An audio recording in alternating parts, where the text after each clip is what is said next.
Begin the wrapping slightly below the thumb and then wrap 2 times for the base and then cut the tape.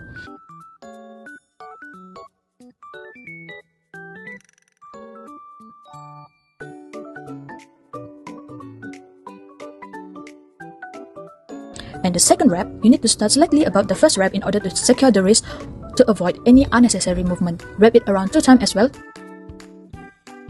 The last wrap is you need to start below the base in order to strictly avoid movement from below the wrist. Wrap it around 2 times and then ensure that the wrap is snug but not too tightly. Lastly, you need to check whether the wrist should be supported but still need to be able to move slightly. If there's a pain, tingling or numbness, re-wrap with less tension. Place the base of the Y just below the thumb on the wrist. Do not stretch this part of the tape.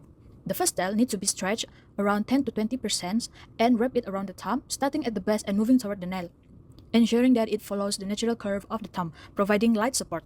And the second tail, you need to stretch it around 10 to 20% as well and apply it diagonally across the back of the hand. Smoothen it down and toward the wrist for added support. So don't forget that at the end of every tape, you need to rub it gently to activate the adhesive and ensure it sticks well. And you need to check for any tightness. If the tape feels too restrictive, you need to reapply with less stretch. We are going to need 1 piece 6-inch eye strips and 2 pieces 10-inch eye strips that is already cut the edge with scissors. Next, break the end of the tape that make it easy to apply on the knee.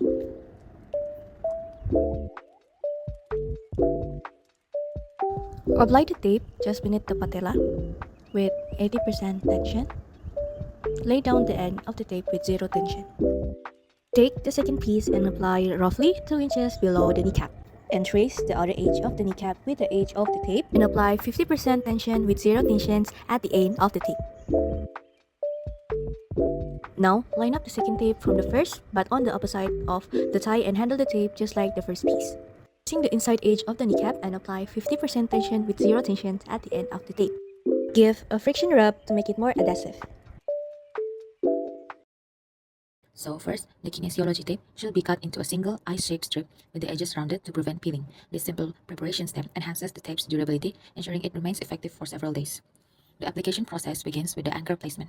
Tear the backing paper at one end of the tape and apply the anchor without stretch just below the area of swelling, such as near the top of the foot or along the side of the ankle.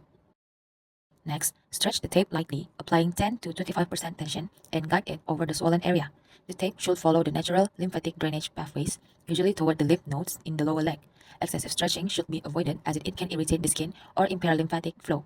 To finish, the last 2 inches of the tape should be applied without tension, which secures it in place while preventing discomfort or peeling. Once the tape is fully applied, gently rubbing it activates the adhesive, ensuring it stays securely in place for up to 5 days.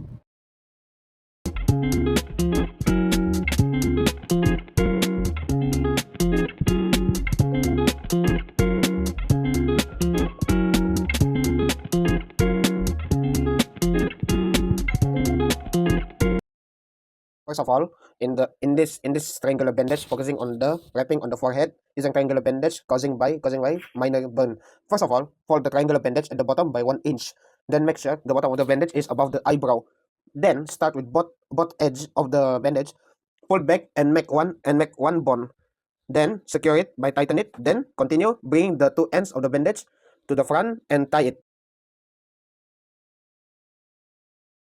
This is the tutorial on how to do the arm sling. Use the triangular bandage and gently pass it underneath the arm and over the shoulder and lift the long bit facing down. Then, bring the top bit around to the opposite shoulder and the bit that's hanging down, bring that up to meet it. Just tie a reef knot and then tuck the corners underneath. With the bit that's left over, just twist it until it becomes nice and tight. And make sure the whole of the arm is supported down to the little finger.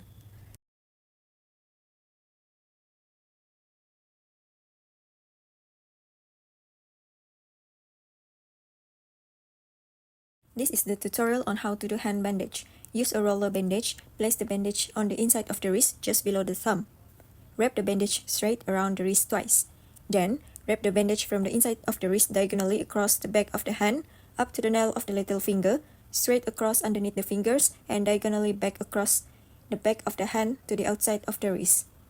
Pass the bandage under the wrist and repeat diagonal over the back of the hand, across the fingers, and back again. Keep going the same way, bandaging diagonally across the hand like a figure of 8. Make sure you leave the tips of the fingers peeking through, and once you cover the hand, secure it with pins.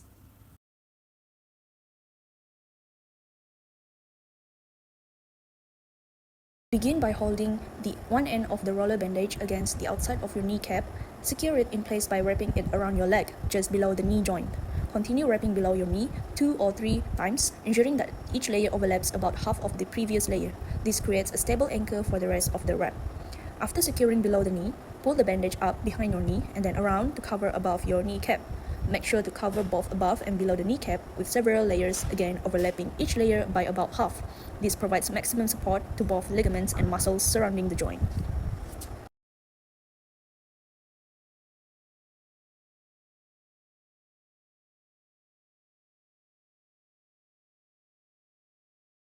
Start by wrapping the bandage around the ball of the foot just below the toes.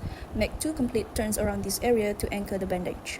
Continue wrapping in a figure 8 pattern. Bring the bandage diagonally across the top of your foot towards your ankle. Then wrap it around your ankle, moving back down towards your heel. Cross back over to the top of your foot again and repeat this process several times. Make sure that you cover all relevant areas, the entire foot from toes up to just above the ankle. Include coverage any swollen areas or bruises. Once you reach just above your ankle, finish by making 2 more turns around this area. Use adhesive tape or clips if necessary to secure the end of the bandage so it does not unravel.